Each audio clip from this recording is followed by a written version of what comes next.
আমি স্তব্ধ হয়ে গেলাম যখন আমার ছেলে রোহন বলল, স্লিপ প্যারালিসিসে আমার ছেলে আমাকে জীবনসঙ্গী বানাতে চায়। এই গল্পটি সম্পূর্ণ শুনলে আপনাদের পানি অটোমেটিক বের হয়ে যাবে, সো যত দ্রুত সম্ভব হাতের কাছে টিস্যু নিয়ে বসে পড়ো। বিছানার চাদর যেন নষ্ট না হয় সেটা সম্পূর্ণ খেয়াল রাখার অনুরোধ জানিয়ে গল্পটি এখন শুরু করব। তার আগের সর্বশেষ অনুরোধ, দয়া করে এমন পানি বের করার গল্প নিয়মিত শুনতে আমাদের চ্যানেলটি সকলেই সাবস্ক্রাইব করুন। ধন্যবাদ। হ্যালো বন্ধুরা, আমার নাম শ্রাবন্তী রায়। আমার বয়স ৪২ বছর। আমার স্বামীর নাম অনিন্দ রায়, বয়স ৪৫ বছর।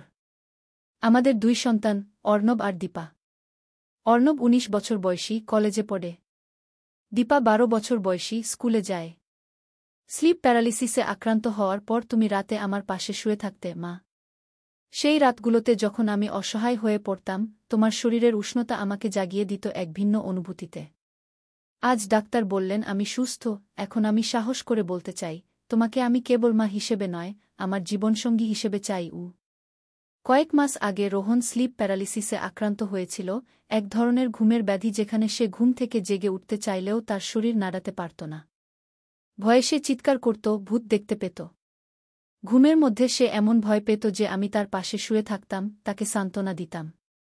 রোহন, আমি বিশ্বাস করতে পারছিলাম না। কি বলছো তুমি? আমি তো তোমাকে সাহায্য করতে চেয়েছিলাম, তোমার অসুখের সময় পাশে ছিলাম। আমি জানি, মা। আর সেই সাহায্যই আমাকে এক নতুন অনুভূতি দিয়েছে। প্রতি রাতে যখন তুমি আমার পাশে শুয়ে থাকতে, আমি অনুভব করতাম এই উষ্ণতা, এই আবেগ, এই ভালোবাসা। আমি আরও বেশি চাই। কি রোহন আমার হাত ধরে টানল, আমি সরে গেলাম। আমি অবাক হয়ে ভাবছিলাম, আমার সন্তানকে সাহায্য করার জন্য তার পাশে ঘুমিয়েছিলাম, আর সে তা থেকে এমন বিকৃত চিন্তা করেছে।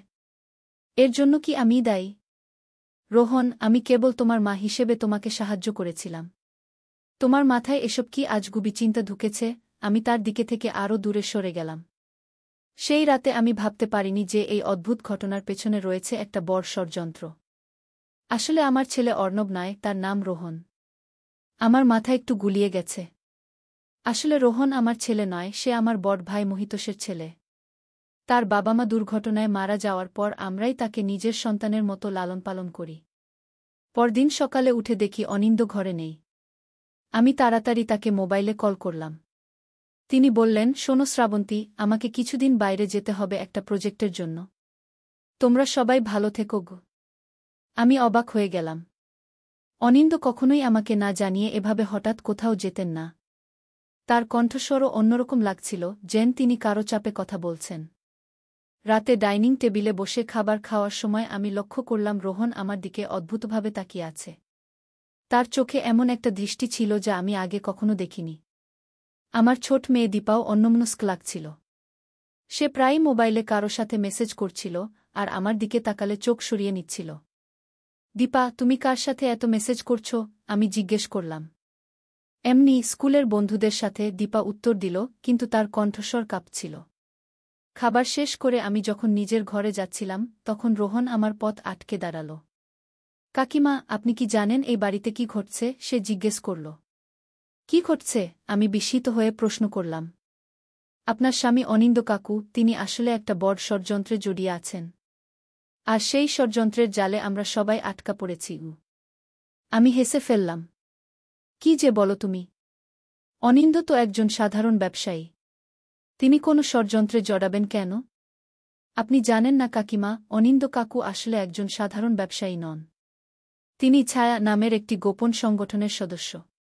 তারা প্রাচীন বাস্তুবিদ্যার মাধ্যমে অতিপ্রাকৃত শক্তি অর্জন করতে চায়। আমি হতবাক হয়ে গেলাম। রোহন এসব কি বলছে? অনিন্দ একজন সফল রিয়েল এস্টেট ব্যবসায়ী, তিনি কিভাবে কোনো গোপন সংগঠনের সাথে জড়িত হবেন? তুমি কি মাথা খারাপ হয়ে গেছ? এসব কোথায় পেলে? নেটফ্লিক্সের সিরিজ দেখে দেখে তোমার মাথা বিগড়ে গেছে। না কাকিমা, আমি সত্যি বলছি। গত কয়েক মাস ধরে আমি অনিন্দ কাকুর গতিবিধি লক্ষ্য করেছি। রাতে তিনি ঘুমের ওষুধ খাইয়ে আপনাকে ঘুম পাড়িয়ে রাখেন, আর তারপর বাড়ির বেসমেন্টে যান। সেখানে তিনি কি করেন আমি জানি না, কিন্তু সেখান থেকে অদ্ভুত আলো আর শব্দ আসে। আমি রোহনের কথা বিশ্বাস করতে পারছিলাম না। কিন্তু গত কয়েক মাস ধরে আমি সত্যিই অস্বাভাবিক ঘুমাচ্ছিলাম, সকালে উঠে মাথা ভারী লাগত। এবং অনিন্দ প্রায় রাতে বাড়িতে থাকতেন না বা দেরি করে ফিরতেন। তুমি আমায় বিশ্বাস না করলেও আজ রাতে আপনি নিজেই দেখে নিন। ঘুমের আগে চা বা দুধ যাই দেন না কেন অনিন্দ কাকু সেটা খাবেন না। আর তারপর দেখবেন কি ঘটে গু। সেদিন রাতেও অনিন্দ বাড়ি ফিরলেন না। আমি শুয়ে শুয়ে ভাবছিলাম রোহনের কথাগুলো। হঠাৎ আমার নজরে পড়ল আমার ড্রেসিং টেবিলের ড্রয়ারটা একটু খোলা। আমি উঠে গিয়ে ড্রয়ার টেনে খুললাম। আমার হাতের গয়না প্রায় সবই ছিল তাতে, কিন্তু আমার পুরানো ডায়েরিটা ছিল না। সেই ডায়েরিতে আমি আমার ব্যক্তিগত চিন্তা, অনুভূতি সব লিখতাম। আমি ভাবতে লাগলাম, কে আমার ডায়েরি নিতে পারে? অনিন্দ? না, তিনি তো কখনো আমার জিনিসপত্র নাড়াচাড়া করতেন না। তাহলে কি রোহন? কিন্তু সে কেন আমার ডায়েরি নেবে? সারা রাত আমি এসব ভেবে ঘুমাতে পারলাম না। পরদিন সকালে আমি সিদ্ধান্ত নিলাম আমি বেসমেন্টে গিয়ে দেখব সেখানে কি আছে। আমাদের বাড়ির বেসমেন্টটা প্রায় সময় তালাবদ্ধ থাকে। অনিন্দ বলে সেখানে তার অফিসের পুরানো ফাইলপত্র আর দলিল দস্তাবেজ রাখা আছে। সেদিন বাচ্চারা স্কুলে চলে যাওয়ার পর আমি বেসমেন্টের চাবি খুঁজতে লাগলাম। অনেক খোঁজাখুঁজির পর আমি সেটা অনিন্দ ড্রেসিং টেবিলের গোপন ড্রয়ারে পেলাম। আমি ধীরে ধীরে বেসমেন্টের দরজা খুললাম। ভেতরে ঢুকে আমি যা দেখলাম তাতে আমার পা কাঁপতে লাগল। বেসমেন্টটা একটা ল্যাবরেটরির মতো সাজানো। নানারকম যন্ত্রপাতি, কম্পিউটার, মিক্রোস্কোপ, আর দেয়ালে ঝুলানো ছিল অনেক চার্ট আর ম্যাপ। মাঝখানে একটা বড় টেবিল, যার উপর বিভিন্ন রঙের তরল পদার্থে ভরা বোতল ছিল। আমি এগিয়ে গিয়ে একটা ফাইল খুললাম। তাতে লেখা ছিল প্রজেক্ট আত্মাগী, একটি গবেষণা যার মাধ্যমে মানুষের স্মৃতি পরিবর্তন করে তাদের মধ্যে নতুন স্মৃতি প্রতিস্থাপন করা যায়। আমি আরও পড়তে গিয়ে দেখলাম এই গবেষণার উদ্দেশ্য একটি ড্রাগ তৈরি করা, যা মানুষকে স্বেচ্ছায় অন্য কারো প্রতি আকৃষ্ট করে তুলবে। আমার মাথাটা ঘুরতে লাগল। অনিন্দ এসব কি করছেন? তিনি কি সত্যিই একজন বৈজ্ঞানিক? কিন্তু তিনি তো কখনোই আমাকে এসব বলেননি। আরেকটা ফাইলে আমি দেখলাম আমার ছেলে অর্ণবের ছবি। তার মাথায় নানারকম যন্ত্র লাগানো, আর তার পাশে লেখা সাবজেক্ট 101, স্মৃতি প্রতিস্থাপন সফল। আমি আঁতকে উঠলাম। এর অর্থ কি আমার ছেলে অর্ণবের স্মৃতি পরিবর্তন করা হয়েছে? তাই কি সে রোহন হয়ে গেছে? হঠাৎ আমার পিছনে দরজা বন্ধ হওয়ার শব্দ হল। আমি ঘুরে দেখলাম অনিন্দ দাঁড়িয়ে আছেন, তার পাশে দীপা।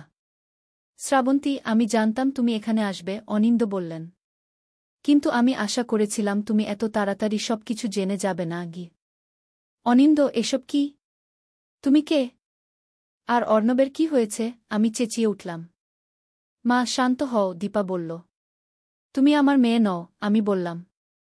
আমার মেয়ে দীপা কখনোই এইভাবে কথা বলতে পারে না। তোমরা কারা? আমার পরিবারের সাথে কি করেছ? শ্রাবন্তী, অনিন্দ ধীরে ধীরে এগিয়ে এলেন। আমি তোমাকে সবকিছু বুঝিয়ে বলবো। কিন্তু তার আগে তুমি এটা খাও। তিনি আমার দিকে একটা ট্যাবলেট এগিয়ে দিলেন। কোনো মতেই না, আমি পিছিয়ে গেলাম আর টেবিলের উপর থেকে একটা স্টিলের রড তুলে নিলাম। আমাকে বেরোতে দাও, নইলে আমি পুলিশে খবর দেব। মা, তুমি বুঝতে পারছ না, দীপা বলল। আমরা তোমার ভালোর জন্যই এসব করছি। আমি বেসমেন্টের অন্য দিকের দরজার দিকে দৌড়ে গেলাম।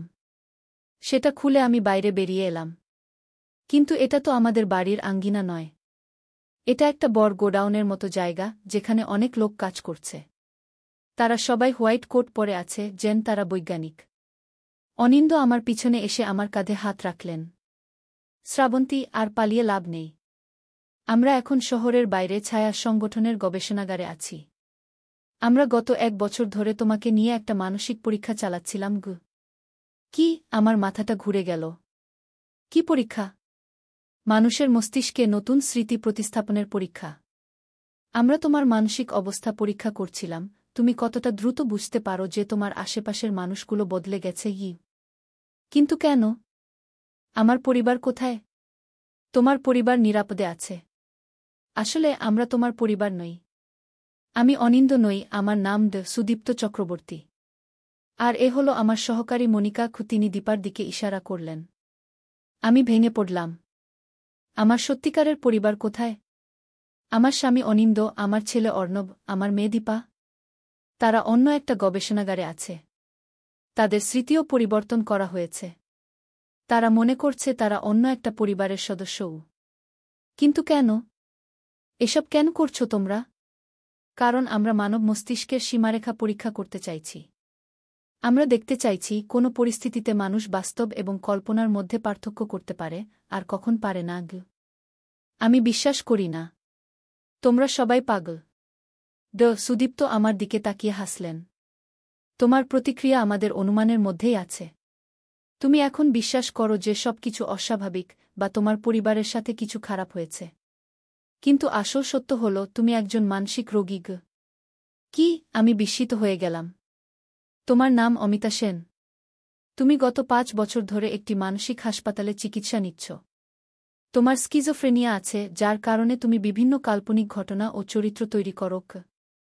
না, এটা সত্য নয়, আমি চিৎকার করে উঠলাম। আমি শ্রাবন্তী রায়, আমার স্বামী অনিন্দ রায়, আমার 2 সন্তান অর্ণব আর দীপা।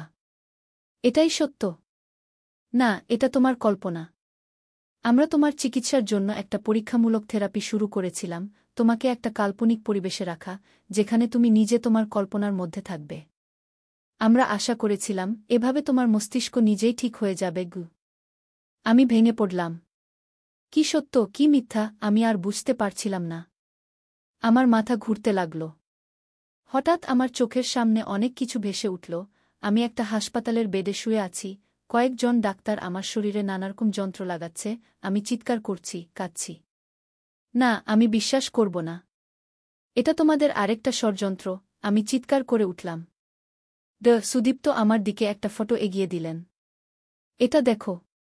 এটা হলো তোমার আসল ছবি, যেটা তোমাকে হাসপাতালে ভর্তি করার সময় তোলা হয়েছিল।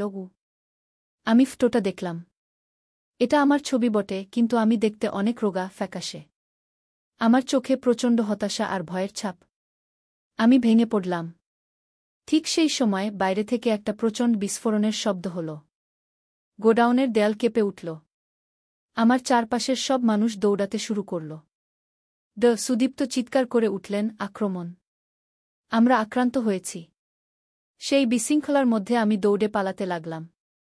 কোনোভাবে একটা জানালা খুঁজে পেয়ে আমি সেখান দিয়ে বাইরে লাফিয়ে পড়লাম। বাইরে দেখলাম এটা আসলেই শহরের বাইরে একটা বট কমপ্লেক্স। আমি চারিদিকে তাকিয়ে দেখলাম সশস্ত্র লোকেরা গবেষণাগারের দিকে আক্রমণ করছে। এদিকে কে যেন আমার হাত ধরে টানল। আমি ঘুরে দেখলাম একজন ছেলে, অর্ণবের বয়সী। আমি বিশ্বজিৎ। আমরা আলোক সংগঠনের সদস্য। আমরা ছায়ার বিরুদ্ধে লড়াই করি। আমার পরিবার কোথায়? আমি জিজ্ঞেস করলাম। আমরা জানি। চলো, আমরা তোমাকে তাদের কাছে নিয়ে যাব। আমি বিশ্বজিতের সাথে একটা জিপে উঠে পড়লাম। আমরা ছুটে চললাম অন্য একটা দিকে।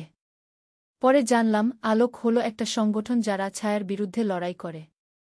ছায়া মানুষের উপর অবৈধ পরীক্ষা-নিরীক্ষা করে, তাদের স্মৃতি পরিবর্তন করে, তাদের কাল্পনিক দুনিয়ায় আটকে রাখে। কিছুক্ষণ গাড়ি চালানোর পর আমরা একটা জঙ্গলের মধ্যে একটা গোপন ঘাঁটিতে পৌঁছালাম। সেখানে আমি দেখলাম আমার স্বামী অনিন্দ। তিনিও আমাকে দেখে ছুটে এলেন। আমরা দুজনে জড়িয়ে ধরলাম একে অপরকে। শ্রাবন্তী, তুমি ঠিক আছো তো? অনিন্দ জিজ্ঞেস করলেন। হ্যাঁ, কিন্তু আমি কিছুই বুঝতে পারছি না। ওরা বলল আমি অমিতা সেন, আমার স্কিজোফ্রেনিয়া আছে। না, ওরা মিথ্যা বলেছে। তুমিই শ্রাবন্তী রায়, আমার স্ত্রী। ওরা আমাদের মস্তিষ্ক নিয়ে খেলেছে। বিশ্বজিৎ আমাদের একটা ঘরে নিয়ে গেল। সেখানে একজন বয়স্ক ভদ্রলোক বসেছিলেন। নমস্কার, আমি অমিত সেন, আলোক সংগঠনের প্রধান। আমরা জানি তোমরা অনেক বিভ্রান্ত বোধ করছ। আমি তোমাদের সবকিছু বুঝিয়ে বলবো। তিনি আমাদের বললেন, ছায়া সংগঠন গত 10 বছর ধরে গোপনে মানুষের স্মৃতি নিয়ে পরীক্ষা করছে। তারা একটা ড্রাগ তৈরি করেছে যার মাধ্যমে তারা মানুষের মস্তিষ্কে নতুন স্মৃতি ঢুকিয়ে দিতে পারে। এভাবে তারা মানুষদের নিয়ন্ত্রণ করার চেষ্টা করছে। কিন্তু আমার মেয়ে দীপা, আমার ছেলে অর্ণব, আমি জিজ্ঞেস করলাম। তোমার মেয়ে দীপাকে আমরা উদ্ধার করেছি। সে এখানেই আছে, স্বাস্থ্যকেন্দ্রে। ওরা তাকেও ড্রাগ দিয়েছিল, যার ফলে সে নিজেকে মনিকা বলে মনে করছিল। কিন্তু আমরা তাকে সেই প্রভাব থেকে মুক্ত করেছি। আর আমার ছেলে অর্ণব? সেটাই আমাদের সমস্যা। অর্ণবকে আমরা এখনও উদ্ধার করতে পারিনি। তাকে ছায়ার অন্য একটা ল্যাবরেটরিতে রাখা হয়েছে। তার স্মৃতিও পরিবর্তন করা হয়েছে, সে এখন মনে করে সে রোহন। আমাদের অর্ণবকে বাঁচাতে হবে, অনিন্দ বললেন। ডক সেন বললেন, আমরা চেষ্টা করছি। কিন্তু সেই ল্যাবরেটরিতে প্রবেশ করা খুব কঠিন। তাদের কাছে অত্যাধুনিক সিকিউরিটি সিস্টেম আছে কি? আমি বললাম, আমি যাব। আমি আমার ছেলেকে উদ্ধার করব। না শ্রাবন্তী, এটা খুব বিপজ্জনক। অনিন্দ বাধা দিলেন। আমি যাবই। আর ডকসেন, আপনি আমাকে সাহায্য করবেন, তাই না? ডকসেন আমার দিকে তাকিয়ে বললেন, তোমার সাহস দেখে ভালো লাগল। আমরা তোমাকে সাহায্য করব। আমাদের কাছে একটা প্ল্যান আছে কি? পরের কয়েকদিন আমরা আলোক সংগঠনের সদস্যদের সাথে অর্ণবকে উদ্ধার করার প্ল্যান তৈরি করলাম। ছায়ার যে ল্যাবরেটরিতে অর্ণবকে রাখা হয়েছে সেটা আরও গোপন একটা জায়গায়, পাহাড়ের গভীরে। প্ল্যান অনুযায়ী আমাকে ছায়ার একজন বৈজ্ঞানিক সেজে সেখানে ঢুকতে হবে। ডকসেন আমাকে তাদের গবেষণা সম্পর্কে সবকিছু বুঝিয়ে দিলেন, যাতে আমি একজন বৈজ্ঞানিক হিসেবে অভিনয় করতে পারি। আমাকে দেওয়া হলো একটা বিশেষ ইনজেকশন, যেটা আমার রক্তে থাকবে, আর তা থেকে এমন একটা সিগন্যাল বেরোবে যা ছায়ার সিকিউরিটি সিস্টেমকে বোকা বানাবে। নির্ধারিত দিনে আমি ছায়ার পোশাক পরে তাদের ল্যাবরেটরির দিকে রওনা হলাম। আলোকের বিশেষজ্ঞরা আমার জন্য একটা নকল আইডি কার্ড তৈরি করেছিল। আমার সাথে ছিল বিশ্বজিৎ আর আলোকের আরও ৩ জন সদস্য, যারাও বৈজ্ঞানিক সেজেছিল। আমরা ল্যাবরেটরির গেটে পৌঁছালাম। আমার বুক ধুকধুক করছিল। যদি আমাদের নকল পরিচয় ধরা পড়ে যায়, তাহলে আমরা সবাই ধরা পড়ে যাব। কিন্তু সৌভাগ্যক্রমে আমাদের আইডি কার্ড কাজ করল, আমরা ভেতরে ঢুকতে পারলাম। ল্যাবরেটরির ভেতরে আমরা বিভিন্ন ফ্লোরে খুঁজতে লাগলাম। ডকসেনের দেওয়া তথ্য অনুযায়ী অর্ণবকে রাখা হয়েছে ৪র্থ তলায় একটা বিশেষ কক্ষে। কিন্তু সেখানে যাওয়ার জন্য আমাদের বিশেষ অনুমতি দরকার। এখন কি করব? আমি বিশ্বজিৎকে জিজ্ঞেস করলাম। চিন্তা করো না, বিশ্বজিৎ বলল। আমরা এর জন্য প্রস্তুত আছি। সে তার পকেট থেকে একটা ছোট ডিভাইস বের করল। এটা তাদের সিকিউরিটি সিস্টেমকে হ্যাক করতে পারবে। বিশ্বজিৎ ডিভাইসটা লিফটের পাশে একটা সিকিউরিটি প্যানেলে লাগাল। কিছুক্ষণ পর প্যানেল থেকে একটা সবুজ আলো জ্বলে উঠল। আমরা লিফটে উঠে ৪র্থ তলায় পৌঁছালাম। ৪র্থ তলায় নেমে আমরা দেখলাম এটা একটা বড় ওয়ার্ড। এখানে অনেক বেড আছে, প্রত্যেকটা বেডে একজন করে রোগী শুয়ে আছে। তাদের মাথায় নানা রকম যন্ত্র লাগানো। কিছু রোগী চিৎকার করছে, কিছু স্থির হয়ে আছে। আমরা ধীরে ধীরে প্রত্যেকটা বেডের দিকে তাকাতে লাগলাম, অর্ণবকে খুঁজে বের করার জন্য। হঠাৎ আমি তাকে দেখতে পেলাম, একটা বেডে শুয়ে আছে আমার ছেলে। তার মাথায় অনেক ইলেকট্রোড লাগানো, আর একটা মনিটরে তার মস্তিষ্কের কার্যকলাপ দেখানো হচ্ছে। অর্ণব! আমি দৌড়ে গেলাম তার দিকে। কিন্তু অর্ণব আমাকে চিনতে পারল না। সে আমার দিকে অপরিচিতের মতো তাকালো। আপনি কে? আমার নাম রোহন। না, তুমি অর্ণব, আমার ছেলে। আমি কাঁদতে লাগলাম। বিশ্বজিৎ আমার পাশে এসে দাঁড়াল। শান্ত হও শ্রাবন্তী। এটাই আমরা আশা করেছিলাম। ছায়া তার স্মৃতি পরিবর্তন করেছে। কিন্তু আমাদের কাছে এর প্রতিকার আছে কি? সে তার ব্যাগ থেকে একটা ইনজেকশন বের করল। এটা আলোকের তৈরি একটা অ্যান্টিডোট। এটা তার মস্তিষ্ক থেকে ভুজা স্মৃতি মুছে ফেলবে। কিন্তু এটা দিতে হবে ওই বিশেষ মেশিনের সাহায্যে। কি? সে ইশারা করল অর্ণবের বেডের পাশে থাকা একটা যন্ত্রের দিকে। কিন্তু আমরা কি জানি কিভাবে এই মেশিন চালাতে হয়? আমি উদ্বিগ্ন হয়ে জিজ্ঞেস করলাম। হ্যাঁ, আমাদের দলের সদস্য রাজীব এই মেশিন চালাতে জানে। ও এখন আসবে। ঠিক সেই সময় ল্যাবরেটরিতে একটা সাইরেন বেজে উঠল। Intruder alert! Intruder alert! একটা রোবটিক কণ্ঠ ঘোষণা করতে লাগল। আমাদের ধরা পড়ে গেছে, বিশ্বজিৎ বলল।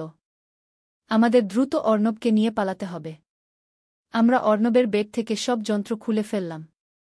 আমি তাকে ধরে উঠাবার চেষ্টা করলাম, কিন্তু সে প্রতিরোধ করল। আমাকে ছেড়ে দাও। তোমরা কারা? আমি রোহন, সে চিৎকার করে উঠল।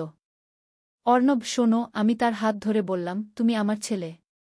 ছায়া তোমার স্মৃতি পরিবর্তন করেছে। তুমি অর্ণব রায়, শ্রাবন্তী আর অনিন্দ রায়ের ছেলে। তোমার একটা ছোট বোন আছে, দীপাগি। অর্ণবের চোখে বিভ্রান্তি ফুটে উঠল। আমি কিছু মনে করতে পারছি না। চলো, আমাদের এখনই যেতে হবে, বিশ্বজিৎ তাড়া দিল। আমরা অর্ণবকে ধরে টেনে নিয়ে লিফটের দিকে যেতে লাগলাম। কিন্তু লিফট আসার আগেই কয়েকজন সশস্ত্র গার্ড এসে আমাদের ঘিরে ফেলল। থামো! কোথাও যাবে না তোমরা! তারা চিৎকার করে উঠল। হঠাৎ পিছন থেকে একটা বিস্ফোরণের শব্দ হল। ল্যাবরেটরির একটা দেয়াল ভেঙে পড়ল, আর সেখান দিয়ে ঢুকল আলোকের আরও সদস্য, তাদের হাতে অস্ত্র। শ্রাবন্তী, এদিকে! আমি দেখলাম অনিন্দ দৌড়ে আসছেন আমাদের দিকে। চারদিকে গুলি চলতে লাগল। আমি অর্ণবকে আড়াল করে রাখলাম। অনিন্দ আমাদের কাছে পৌঁছে গেলেন, আর আমরা সেই ভাঙা দেয়াল দিয়ে বাইরে বেরিয়ে গেলাম। বাইরে একটা হেলিকপ্টার অপেক্ষা করছিল।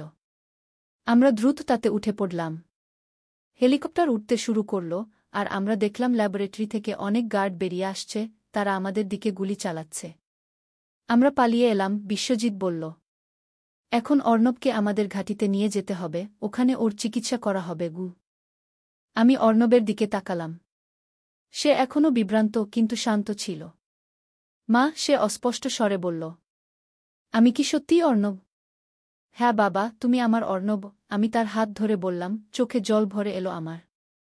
আলোকের ঘাঁটিতে ফিরে ডকসেন অর্ণবের চিকিৎসা শুরু করলেন। তিনি বিশেষ একটা মেশিন ব্যবহার করে অর্ণবের মস্তিষ্ক থেকে ভুয়া স্মৃতি মুছে ফেলার চেষ্টা করলেন। ধীরে ধীরে অর্ণব তার আসল স্মৃতি ফিরে পেতে লাগল। আমি, অনিন্দ আর দীপা অর্ণবের পাশে বসে থাকতাম। আমরা তাকে তার বাল্যকালের গল্প শোনাতাম, পুরনো ছবি দেখাতাম, যাতে তার স্মৃতি দ্রুত ফিরে আসে। একদিন সকালে অর্ণব ঘুম থেকে উঠে আমাদের সবাইকে চিনতে পারল। সে দৌড়ে এসে আমাদের জড়িয়ে ধরল। মা, বাবা, দীপা, আমি সবকিছু মনে করতে পারছি। আমরা সবাই আনন্দে কেঁদে ফেললাম। আমাদের পরিবার আবার একসাথে হল। ডকসেন আমাদের কাছে এলেন। তোমাদের এখানে থাকা আর নিরাপদ নয়, তিনি বললেন। ছায়া নিশ্চয়ই এখানে আক্রমণ করবে। আমরা তোমাদের দেশের বাইরে পাঠাব, যেখানে তোমরা নতুন জীবন শুরু করতে পারবে। কয়েকদিন পর আমরা ভারত ছেড়ে নেপাল চলে গেলাম। সেখানে আমরা নতুন নাম, নতুন পরিচয় নিয়ে বসবাস শুরু করলাম। আমি শিক্ষক হিসেবে কাজ করতে লাগলাম, অনিন্দ একটা ছোট ব্যবসা শুরু করলেন। অর্ণব আর দীপা নতুন স্কুলে ভর্তি হল।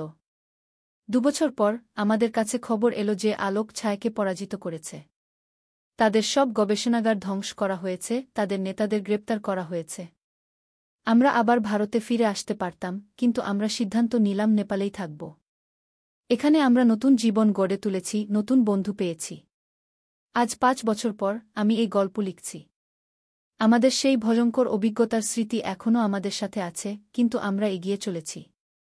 অর্ণব কলেজে পড়ছে, দীপা হাই স্কুলে। আমাদের পরিবার আবার সুখী। কিন্তু মাঝে মাঝে রাতে ঘুমের মধ্যে আমি এখনও সেই সব দৃশ্য দেখি, ল্যাবরেটরি, অদ্ভুত যন্ত্রপাতি, ভুজা স্মৃতি। এবং আমি উঠে বসি, ঘামতে থাকি। আমি ভাবি, আমাদের সত্যি কি সব স্মৃতি ফিরে এসেছে? নাকি আমরা এখনও কেউ আমাদের মস্তিষ্কে ভুয়া স্মৃতি ঢুকিয়ে দিচ্ছে? সত্যি কোনটা? আমি অনিন্দকে ঘুম থেকে জাগাই। তিনি আমাকে জড়িয়ে ধরেন। শ্রাবন্তী, আবার সেই স্বপ্ন দেখলে? হ্যাঁ, আমি বলি। আমি কখনো কখনো ভাবি, সত্যি কি আমরা কি এখনও কারো পরীক্ষার বিষয়? আমাদের স্মৃতি কি আসল? সত্যি হলো যেটা আমরা বিশ্বাস করি, অনিন্দ বলেন। আমি বিশ্বাস করি আমরা এখন নিরাপদ। আমরা একসাথে আছি, আমাদের পরিবার আবার জোড়ালে।